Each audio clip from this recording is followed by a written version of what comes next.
Hi, my name is Samantha Ross. Welcome back to another week of The Elephant in the Room.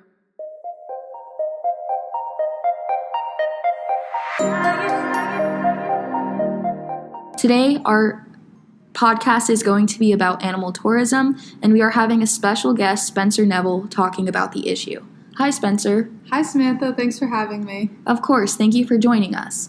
So, please tell me how you got inspiration for writing this piece. So, I read an article on CNN called Your Elephant Selfie Could Kill the Animal, and it focused on the harmful effects of animal tourism and the animals that were part of the tourism. So that kind of drew my attention to the subject. And it also talked a little bit about the alternative options to animal tourism, so I went and did research on those options and more in-depth research of the harmful effects that tourism had.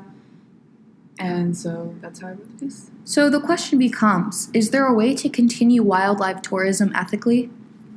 Yes. So one of the main problems is that, let's say if you go to Thailand, for example, and you want to ride an elephant, what you don't know is how that elephant came to be. So the people that run the elephant riding programs take elephants out of the wild, away from their family, and beat them and torture them into submission so that they are submissive and you are able to ride them.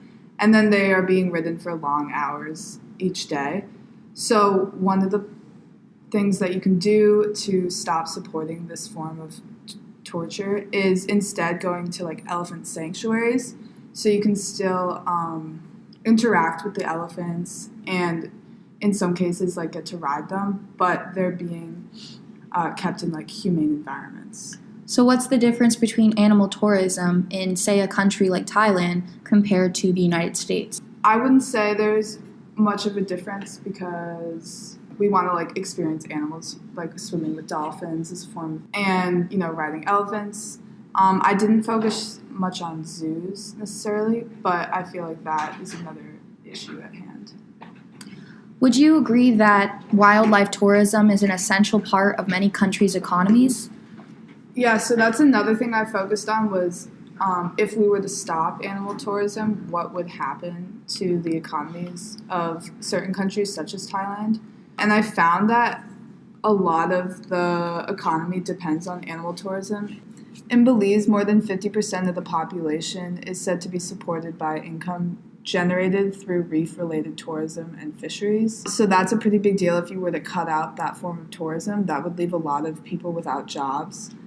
And the total income of gorilla visits in the Bwindi Forest National Park is equivalent to about $15 million per year. And that's not including the money tourists spend on food, accommodations, and transportation while they're there. So it's a very large part of certain countries' economies. We should find a more sustainable practice so that these countries can continue to make money, but we respect the rights of these animals. So would you say that a more sustainable alternative would be sanctuaries instead of the current status quo? Yeah, because with sanctuaries, the elephants are being cared for because they may have been harmed in the wild. So you're supporting not only the health of these animals, but also the local economy. And it's a much better way of being able to interact with the animals in their natural habitat rather than one where they're being tortured. Is there anything else that the public should know or the viewers of the podcast should know?